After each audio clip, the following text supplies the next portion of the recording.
asalaamaaleykum mbokk jullit yi mbokk talibé yi rawat na soppe Serigne Saliou Mbacké yi ci ndigalu Serigne Cheikh Ahmadou Mbacké moom Serigne Saliou di xalifaam yàlla na fi yàgg lool te ànd ak wér mbokk yi F3S fondation sopp Serigne Saliou moo leen di yëgal 7e édition grand ziar bi nu baaxoo di amal jëm si Serigne Cheikh Saliou Mbacké wala nag nekk ren ji le 9 novembre 2025 ca Khelcom Daaray Taysiirul Asir di ko yëgal 33 zones yi nekk si fondation bi ci biir réew mi ak bitim réew di ko yëgal saalihu yi ak saalixaat yi di ko yëgal fondation yi daayira yi association yi fàttewuñu tamit kilifa diine yi ak kilifa aada yi ñu nag mbokk yi invitation d'honneur yi nag ñoo di Hizbu Tarqiya Daaru Xudoos fondation Sopp Serigne Fallou fondation Dawi Cheikh Ibra Dabendab programme bi nag ñu ni 6 heures du matin dinañ jàng alquranul karim kaamilu takku buñ fa bàyyeekoo amal ay drus xasida amal tamit bindum alquran ak xasida yi waaye tamit dina am ay kuréel bàyyeekoo si mboolem zone yi ba tisbaar mbokk yi ñu def pause continué waat ba 17h30 Serigne bi génn ñu jébbal ko adiya bi déglu kàddu soññi Serigne bi buñ fa jógee ñaanlante beneen yoon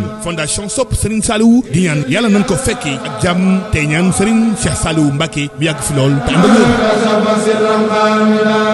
ak